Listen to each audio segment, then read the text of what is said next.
For which it stands, one nation, under God, indivisible, with liberty and justice for all. The economy, clearly. The economy is terrible. It's getting worse, and it's not going to get any better as long as we keep spending money like a drunken sailor on shore leave. We're not being listened to, and they're spending money that we don't have. Right now, the spending is out of control, and there's no progress in sight. My name is Mark Block. I'm the State Director of Americans for Prosperity, and it really, sincerely, is great to be back at Oshkosh. This is where I got my political start. A lot of people don't even know who I am here anymore, but I was the first 18-year-old ever elected in the state of Wisconsin as a county board supervisor right here in Oshkosh. And I want to thank you for turning out today because you're part of history. You're part of the Tea Party movement. You're part of the movement that in Wisconsin started on April 15, 2009, when over 8,000 people descended on the state capitol in Madison and asked our elected officials to stop spending, stop raising taxes, listen to us, live within your means. A movement that, quite frankly, ladies and gentlemen, has exploded across the United States and is about ready to not only make history, but you're going to see, in my opinion, a tsunami of epic proportions on November 2nd. All of the United States is watching Wisconsin right now because we have the capability to flip this state more than any other in the country. You know, I gave a job interview to Barack Obama. I was wondering why he thought it was okay to be my president. So that's why I asked him about that question. I wanted to buy a business. It made so much money a year, but he thought it was okay to tax me more than someone else. You know, I've worked my butt off for 8 years for my boss. I was in a position where I was going to be able to take over that company, make payments for many, many years, but it was going to be my company. It was going to be incredible. That was going to be my dream. And through my hard work and my perseverance and maybe a little bit of luck, I was going to be able to realize it. But the federal government decided it was okay to take more from me because I work hard. That's not the way it's supposed to work. You know, for these people who don't work hard or sit on their butts, who collect welfare and everything else, it makes no sense to reward the people who do not work for this for our society. Would you please help me welcome Mr. Niger Innes? Thank you. Thanks, folks. We're rebels against an over-intrusive big government, but we are patriots for the country that we love so much. Brit Hume of Fox News said that one of the worst things one American can call another American is racist. And that is symbolic of our success and our victory.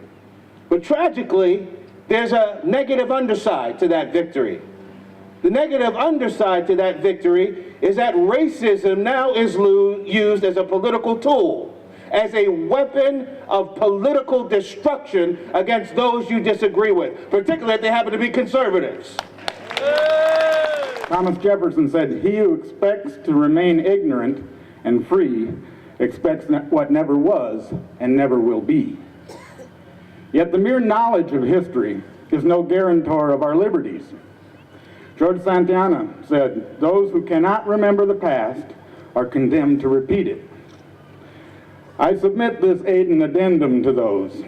The wisdom of the ages is not in knowing what happened in our past, but we must rightly discern causes and effects, recognize parallel paths and similar traps, reject only the specious advice of our elders, and choose a firmer path to avoid adding our own bones to the considerable collection in the depths of the quicksands of time. We all know that the reason this country is in a mess is because of us, not the politicians. You know why? Because we put them there. We listen to their lies. They dated us just like a man dated a woman, and she sit by the phone waiting on him to call. They flirted with us We put him in office, and for 4 years we waited on him to call, and we never got that phone call. We sent them a letter, we never got a response. Across this great land, a historical movement of millions and millions of Americans is earthquaking the political power structure of Washington, D.C. and state capitals throughout this land. Politicians are running scared because they know we're on to their tricks. As we are rediscovering and studying the genius of our founders, and we are educating ourselves on our constitutional republic. And we are expecting our representatives to actually read the Constitution, know the Constitution, and more importantly, abide by the Constitution. Americans are fed up with the explosive federal government, and they're demanding the end of corrupt business as usual. Now look around you. People, this is the real deal. This is an authentic movement of we the people, as millions of concerned citizens have had enough of spending what we don't have. We've had enough of taxing what we cannot afford. We've had enough of establishment politicians deceiving the American people that they actually care about us. They don't. Big government politicians for far too long have been the problem of destroying our liberties and not the solution to preserving our freedoms. Tolerance means that we do whatever is asked of us, no questions asked, while never requiring or even daring to ask for tolerance for our views, our perspectives, our feelings.